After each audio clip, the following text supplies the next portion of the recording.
Folks, I know it's still 2013, but 2016 is just around the corner. And Jeb Bush apparently has crawled out of his shell, living with the delusion that he could become president in 2016. Now, about 6 months ago, maybe it was 9 months ago, he came out with a book entitled Immigration Wars, Forging an American Solution. Now, I want you to think about the question of immigration.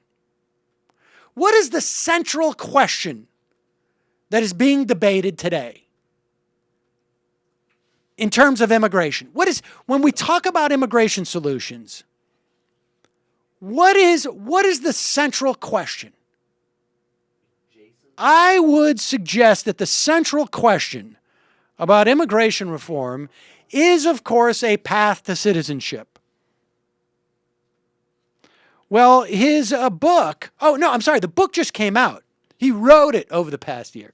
The book comes out, and the book opposes a path to citizenship for current residents who immigrated without documentation. Now, that's the central fulcrum of this debate. And you've written a book, Immigration Wars, Forging an American Solution. Well, sadly, of course, for Jeb Bush, it doesn't really make a difference. There is lag time between when you write and when you publish. And sometimes you don't get which way the wind is blowing. And so, now that Jeb Bush's book has come out, what's he got to do? Well, if he wants to stay in those presidential sweeps in 2016, he's got to catch up with the rest of the non-lunatic fringe of his party, which, of course, is still the base of his party. But the irony is that when you're talking about presidential elections, you can't be with the base of the Republican Party. But if you're not, then you may not get past the primary. So he's got a hot potato. And what do? Well, you go on to a non-Laura Ingraham show, apparently. She's complaining about this. You go on to Joe Scarborough, and you do a little dancing. Let's hear him dance. Thankfully now there's a consensus brewing amongst Democrats and Republicans that there needs to be a consensus. We wrote this book last year, not this year. Right. And we proposed a path to legalization.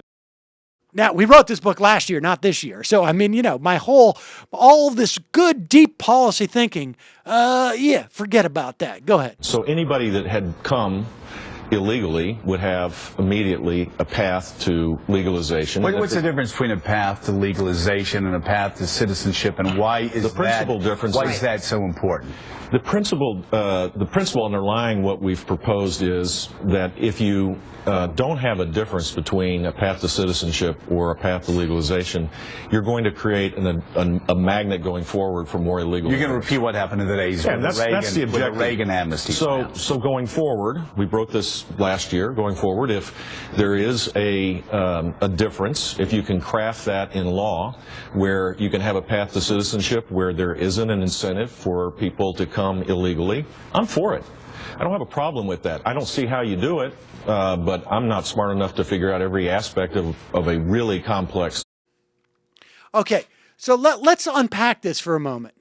He's saying that we don't want to have a path to citizenship because that'll incentivize people to come back over. But we can have a path to legalization, which won't incentivize people, which would explicitly mean that he perceives all of these people really just want to feel proud about being Americans, not to have the capacity to work, not to have legal status, not to have the protections of our laws, not to have access to, all the free goodies that we give these people. So his distinction is that we are now saying that we think the real incentive is, of course, just to be proud to be an American, which presumably would be a bad incentive for people to come, rather than to suck off us, because if they came just to suck off us, we would make them legal. But and I'm okay with whatever they come up with if they can do it, but I don't see how they can, because I'm just a countryman. And as I start to realize that I may have been a little bit too smarty pants for my britches to get into the pole position for the number 2 Bushy as president, as I start to conceivulate how I'm going to be the number 3 Bushy, I'm going to bring it back a little bit. I'm going to up my twang a little bit. I'm only 3 years out, so I'm going to ease into the twang. And I'm just going to say that my brother, everything that you loved about my brother, I'm like him. See, so I'm gonna shake a little bit on the immigration thing. I'm gonna say maybe possibly dooby, but I'm gonna bring up my twang a little bit, so maybe the base will not see that I'm doing a little bit of a shell game. See, that's the way I'm gonna do it. That's the way I'm gonna play this one. So you're gonna be hearing a lot more about old Jeb here, and I'm always gonna refer to myself as old Jeb.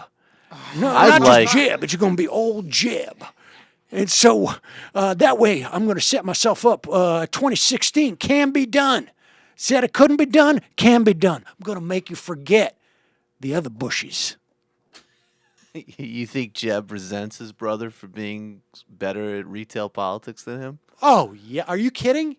Oh, I was hoping you would respond as Jeb talking for that. Well, but you see, back when Jeb first responded to that, he's like, Jesus H. Christ, I cannot believe that drunk F-up is going to be president, and I'm stuck here as governor. This is going to make it twice as hard for me. By the end of his term, he was like, that mofo.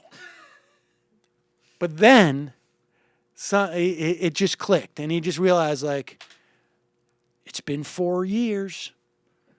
People are going to forget. Bush is back.